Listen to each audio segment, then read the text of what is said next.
Welcome kayo Melicious, magluluto tayo ngayon ng shrimp tempura step by step. Ito na ang shrimp, nabalatan ko na ito at hinugasan. Itira nyo lang ang buntot para may mahawakan tayo. Next step na gagawin natin, i-stretch natin yung hipon, meaning ituwid natin. Para pag pinarito siya, hindi siya babaluktot. So let's start the process. Itong part na ito, parang may ugat yan. So yan yung hihiwain natin na ugat na yan. Hihiwaan natin yan ng mga 5 hiwa. Yung parang ugat lang ang hihiwain ha. Huwag masyadong dinan at baka maputol yan. Next is, itaob natin yung shrimp. Impress natin yan na magkasalubong yung dalawang daliri na yan. Sabay diin ng mahina lang. Ayan, see? Na-stretch na siya. One more time. Hindi rin pwedeng isang finger lang ang gagamitin mo kasi ma-out of control tayo, tsak maputol yan. Kaya dapat laging magkasalubong yung dalawang daliri na yan. Ang bituka ng hipon ay nasa likuran. This time malinis naman ang bituka niya. Pero kung may laman yan, need nating hiwaan ng maliit at tanggalin. Okay, proceed na tayo. I-press lang ng ganyan, laging magkasalubong yung dalawang magkabilang daliri. Bali nahiwaan ko na lahat yan para tuloy-tuloy na ang pag-i-stretch.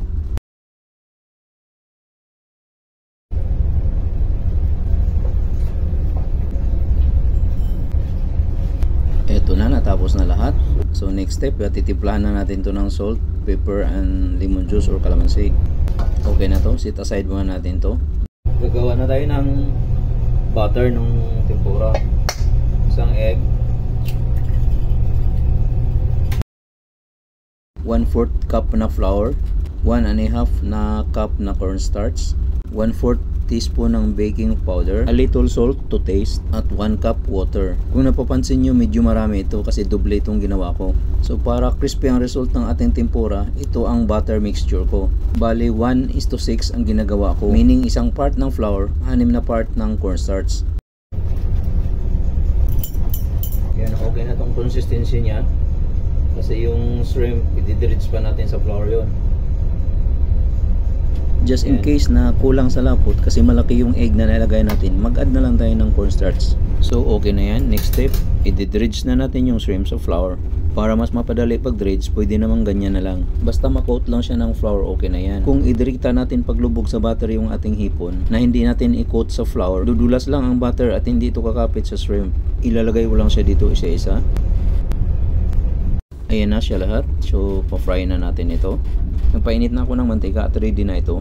Ito na yung ating shrimp. So ilubog na natin ang ating shrimp pag nasa tamang init na yung ating mantika. Huwag naman yung sobrang init at mangingitim agad yung ating butter. Make sure na malinis ang ating mantika ang gagamitin.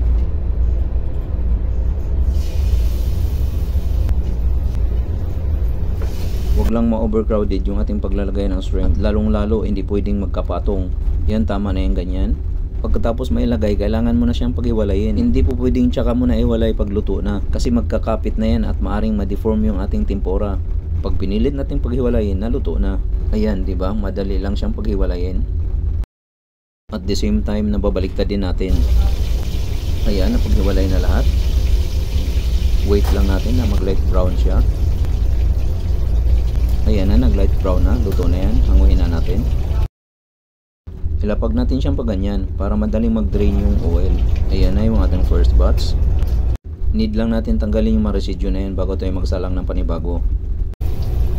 Okay, another batch.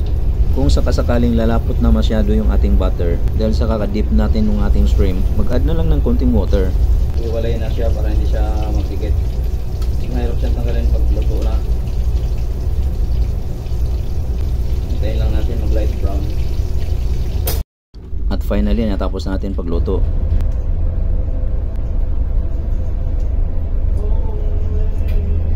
Muli, ito na ang ating finished product ng shrimp tempura. Thank you for watching.